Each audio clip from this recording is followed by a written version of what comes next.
In 2007, a young boy was found chained in a dark cellar, forced to eat his own flesh while a woman watched him through a baby monitor from her kitchen above. But this was just the beginning. What started as a horrific child abuse case would unravel into something far more sinister, revealing a mysterious cult, a woman who convinced an entire town she was a 13-year-old girl, and a shadowy figure known only as the doctor who orchestrated it all from the shadows. This isn't the plot of a horror movie. This happened in Kurim, Czech Republic, a quiet suburban town where neighbors knew each other by name, where children played freely in the streets, and where no one suspected that behind the walls of one ordinary home, an unthinkable evil was hiding in plain sight. Welcome to the True Crime Evidence Files. Tonight's case will shake you to your core. Take a moment to hit subscribe, drop a like, and please let us know where you're watching from. And now we begin. Early 2007, the Czech Republic was experiencing a period of rapid change and prosperity. The country had joined the EU 3 years prior, and towns like Kurim were seeing an influx of new residents and modern developments. Behind the doors of one particular home, however, a darkness was brewing that would shock the entire nation.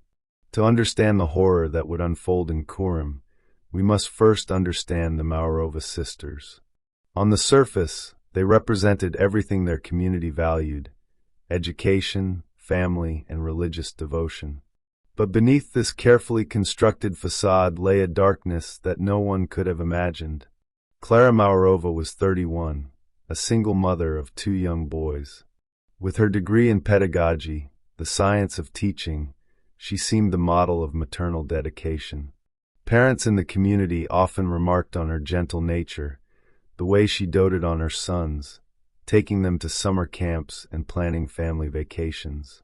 Even when their father left, citing Klara's increasingly strange behavior, neighbors defended her as a devoted mother doing her best.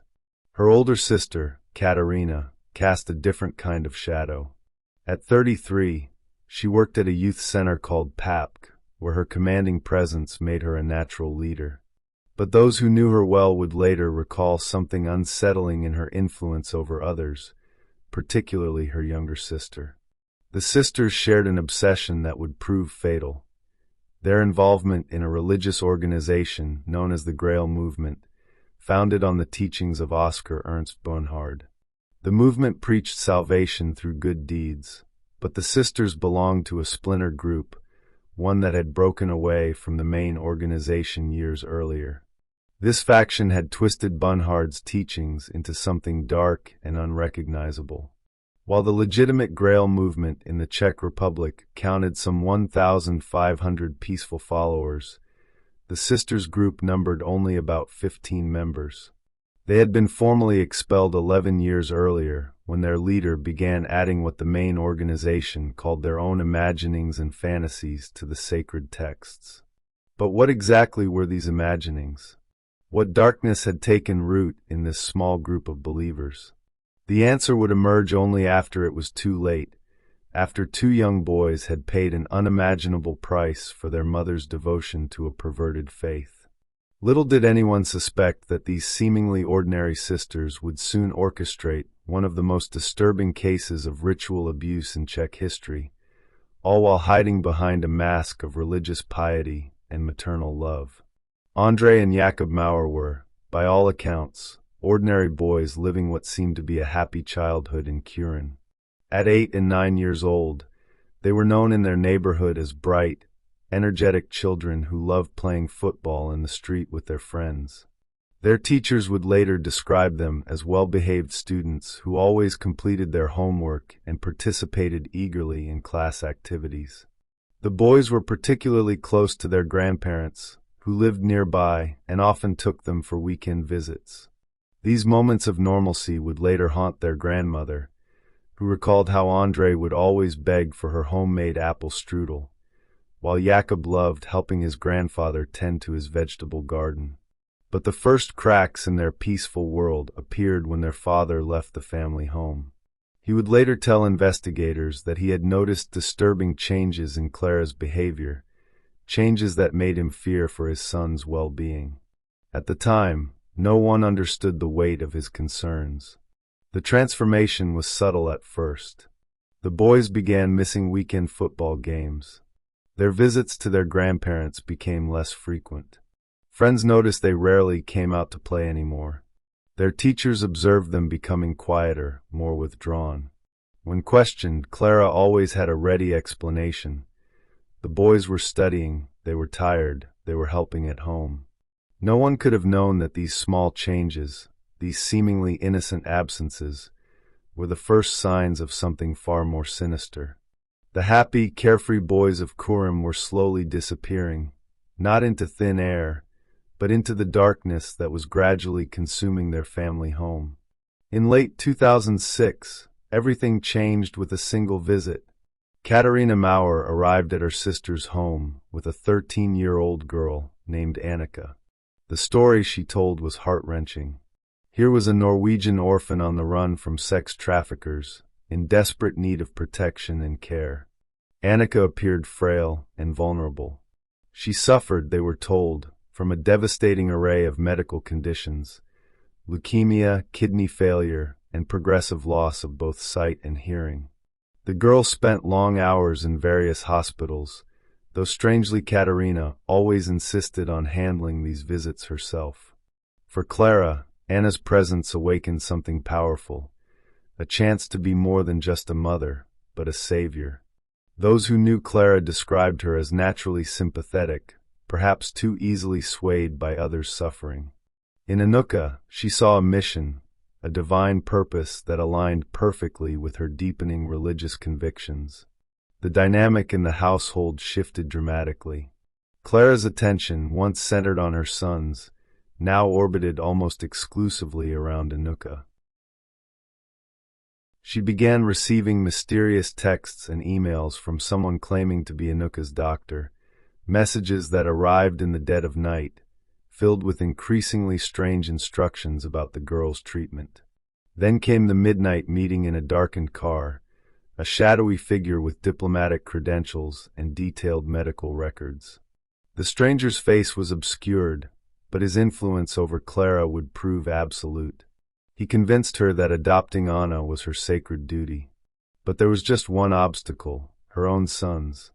What no one realized then was that Annika was merely the first piece in an elaborate deception, one that would lead the Mauer family down a path of unimaginable darkness. The mysterious doctor's influence over Klara grew like a shadow at sunset, gradual at first, then consuming everything in darkness. His communications arrived at all hours, each message more disturbing than the last. Through texts and emails, he began dictating increasingly bizarre treatments for Annika, instructions that would make any medical professional recoil in horror. But the doctor had a more sinister agenda. He began suggesting that Ondrej and Jakub were possessed by evil spirits that were preventing Anna's recovery. Their normal childhood behaviors were reframed as acts of malice. Every laugh, every cry, every ordinary moment of boyhood was twisted into evidence of their supposed darkness. The boys' world began to shrink. First, they were withdrawn from after-school activities. Then their visits to their grandparents ceased entirely. Friends who came calling were turned away. Their mother, once loving and attentive, now watched them with suspicious eyes, searching for signs of the evil the doctor had convinced her lived within them. The treatments began slowly, what Klara called tough love. But under the doctor's guidance, discipline warped into something monstrous. Physical punishment was rebranded as healing. Isolation became spiritual cleansing. The boys' suffering was no longer abuse in their mother's eyes. It was medicine. Then came the doctor's most chilling prescription yet. The family needed to move to a cottage in Verbica, far from prying eyes. It was there, he promised, that the real healing could begin. In August 2006, Klara packed up her children and drove them to what would become their prison, a seemingly idyllic cottage surrounded by nature where no one could hear their screams. What happened behind those cottage walls would shock even the most hardened investigators. The doctor's true identity, and his connection to a shadowy cult would only become clear after the damage was done. What transpired at the cottage in Verbica would later be described by investigators as 8 days of unimaginable cruelty. The remote location wasn't chosen by accident. It was selected specifically because, as one investigator noted, no one could hear what was happening inside. The cottage became a gathering place for members of the cult. Along with Klara and Katerina, several others arrived, Jan and Hannah, whom the boys knew from their summer camp days, and a man who was introduced as Anuka's brother. Each played their role in what they claimed was a necessary cleansing ritual. The boys were confined in makeshift cages, so small they couldn't stand upright. Court documents would later reveal that they were treated as less than human, forced to sleep on bare floors, denied basic dignity, subjected to systematic torture that escalated with each passing day, all while Anuka watched, occasionally telling the adults that the boys were still being mean to her. After 8 days of horror, the group returned home. But for Ondrej and Jakub, this wasn't an end to their nightmare, merely a change of venue. The basement of their family home was converted into a prison cell, complete with a surveillance system that allowed their tormentors to watch them from the kitchen above. Perhaps most chilling was the calculated nature of it all. The installation of the baby monitor wasn't just for surveillance.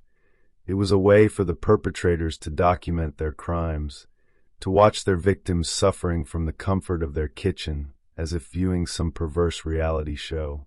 This same monitor would ultimately lead to their discovery, though not before months of additional torture. The question that would haunt investigators wasn't just how anyone could commit such acts, but how a mother could be so thoroughly manipulated that she would participate in the torture of her own children. The answer lay in the shadowy cult figure known only as the Doctor, whose true identity was still to be revealed. In the quiet neighborhoods of Kurim, baby monitors were as common as garden fences. When Edward set up a video monitor to watch over his newborn child, he expected the usual static and occasional crying. What he saw instead would shatter the peace of an entire community. Through the interference of cross signals, Edward's monitor picked up a transmission from a neighboring house. The grainy images that flickered across his screen seemed impossible at first. A naked child, bound and clearly malnourished, crawling across a bare floor. He blinked, adjusted the monitor, but the haunting scene remained. What does one do when confronted with the unthinkable? Edward would later tell police that he spent several sleepless minutes struggling with disbelief, wondering if what he was seeing could possibly be real. But as he watched a hand enter the frame, pushing food toward the child as if feeding an animal, he knew he had to act. His call to the police set in motion a desperate race against time. When officers arrived at the Mauerova home, they were met with resistance. Klara and Katerina refused to open a locked door, forcing authorities to make a critical decision. As firefighters were called to break down the door, the sisters attempted to stall, to explain away the situation. What police found behind that door would haunt them for years to come. 8-year-old Ondrej, bound with duct tape, severely dehydrated, lying on the cold floor, exactly as he had appeared on Edward's monitor. The video camera that had betrayed their secret was still running, broadcasting the boys suffering to the kitchen above. But this wasn't the end of the horror. It was merely the beginning. As police investigated further, they discovered Jakub and a third child who introduced herself as 13-year-old Anna. The rescue of these children would unlock a mystery far darker and more bizarre than anyone could have imagined, one that would lead investigators down a rabbit hole of cult influence, stolen identities, and international manhunts. When the 3 children were taken into protective custody at the Klokenek Children's Home, investigators thought they had seen the worst of this case. They were wrong. Within days of their rescue, the girl known as Annika vanished without a trace, setting off a chain of revelations that would stretch the boundaries of belief. The first crack in Annika's facade came from a routine Czech authorities' background check. There was no record of a 13-year-old Norwegian girl matching her description. No medical records of her supposed leukemia or kidney failure. No evidence of her existence before she appeared in Klara's home. Then came the breakthrough that stunned the nation. Annika was no child at all. She was Barbara Skrova, a 34-year-old woman with a rare glandular condition that made her appear decades younger than her actual age. The innocent victim was, in fact, one of the architects of the boy's torture. But Barbara wasn't just any cult member. She was the daughter of Joseph Skrova, the shadowy leader of the breakaway religious sect, the same man who investigators now believed had posed as the mysterious doctor in that midnight meeting with Klara. The manipulation went deeper than anyone had imagined. Yet Barbara wasn't finished with her deceptions. As an international manhunt began, she fled to Denmark, then to Norway, where she emerged with perhaps her most audacious disguise yet. This time she posed as a 13-year-old boy named Adam Faa, claiming to be fleeing from an abusive father. Once again, her childlike appearance proved convincing enough to fool authorities. The web of lies began to unravel when Adam, too, vanished from a Norwegian youth center. When police finally caught up with her, they found a woman who had spent years perfecting the art of deception, using her youthful appearance to manipulate not just individuals, but entire systems meant to protect vulnerable children. The truth about Barbara Skrova exposed something even more disturbing than the abuse itself. The calculated precision with which this cult had orchestrated its crimes, using the very institutions designed to protect children as tools in their twisted scheme. The investigation that followed would span 3 countries and unravel a conspiracy that seemed more suited to fiction than reality. As Czech authorities dug deeper into the Mauerova case, they discovered evidence of a cult network that stretched far beyond the confines of Kurum. The first breakthrough came when investigators uncovered a series of text messages linking the mysterious doctor to other members of the breakaway Grail movement. These messages revealed a calculated system of manipulation, with every aspect of the boy's torture carefully choreographed by unseen handlers. The hunt for Barbara Skrova became an international operation.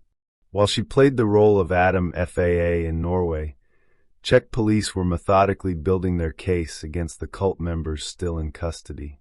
Each piece of evidence revealed new layers of horror, detailed records kept by the perpetrators themselves, the surveillance tapes from the basement, and perhaps most chillingly, the carefully crafted paper trail that had allowed a 34-year-old woman to pose as a 13-year-old child. When Norwegian authorities finally captured Barbara in 2008, she was still maintaining her facade as Adam Faa. But this time, DNA testing confirmed what investigators had suspected. All of her identities were elaborate deceptions, masks worn by a woman who had helped orchestrate one of the most bizarre cases of ritual abuse in modern history. In the Czech Republic, prosecutors were building their case against the Mauerova sisters and their accomplices. The evidence was overwhelming. Beyond the physical abuse, investigators uncovered documents detailing the cult's beliefs, a twisted ideology that justified the most heinous acts in the name of spiritual cleansing. The court proceedings would shock even the most seasoned legal professionals. As the evidence was presented, a picture emerged of a cult that had methodically targeted not just the Mauerova family, but had attempted to infiltrate other families as well. The discovery of Barbara's multiple identities raised disturbing questions about how many other victims might still be unknown. When the verdicts were finally handed down, they reflected the calculated nature of the crimes. Klara Mauerova, the mother who had allowed her children to be tortured in the name of faith, received 9 years in prison. Her sister Katerina, recognized as a primary manipulator, was sentenced to 10 years. Barbara Skrova, the woman who had posed as a child while orchestrating unspeakable abuse, was given 5 years. The other cult members present at the cottage received sentences ranging from 5 to 7 years. But for many, These punishments seemed insufficient given the magnitude of their crimes. All have since been released on parole, a fact that continues to trouble those who remember the case. The aftermath of the Mauerova case sent shockwaves through the Czech Republic's child protection system. New laws were enacted requiring stricter background checks on adoptions and foster care placements. Religious organizations came under increased scrutiny, particularly those operating outside mainstream faiths. Perhaps most importantly, the case forced a national conversation about the warning signs of cult manipulation and child abuse. Social workers were given new training to recognize the subtle indicators that might have saved Ondrej and Jakub months of torture. The baby monitor that accidentally exposed their suffering became a symbol of the importance of community vigilance. Today, the boys live in anonymity, protected by new identities, a chance to rebuild their lives away from the shadow of their mother's crimes. Their story serves as a chilling reminder that sometimes the greatest dangers lie not in the darkness of strangers, but in the twisted beliefs of those closest to us. The Mauerova case stands as more than just another entry in the annals of true crime. It represents a critical moment when the veil between ordinary life and unimaginable horror became terrifyingly thin. A mother's love twisted by manipulation, a community's trust exploited, and the devastating power of belief turned to dark purpose. The legacy of what happened in that quiet house in Kurim lives on in Czech law, in reformed child protection policies, and in the way communities now watch over their children. But perhaps its most important lesson is this: evil rarely announces itself. It creeps in through the cracks of ordinary life, wearing masks of respectability, hiding behind facades of faith and family. In the end, it wasn't sophisticated surveillance or brilliant detective work that saved these boys. It was a simple baby monitor, a neighbor's concern, and the courage to act on that concern. Sometimes that's all that stands between a child and catastrophe, the willingness of ordinary people to trust their instincts when something doesn't feel right. The story of Ondrej and Jakub Mauer reminds us that in a world where darkness can hide in plain sight, vigilance isn't just a responsibility, it's our most powerful weapon against evil. Because somewhere right now, another child might be waiting for someone to notice, someone to act, someone to care enough to look past the facade and see the truth hiding behind it. What part of this case shocked or intrigued you the most? Share your thoughts in the comments below. We're grateful you're here. If you'd like to stay connected and continue exploring stories like this with us, please subscribe and turn on notifications. Your support helps keep this channel going.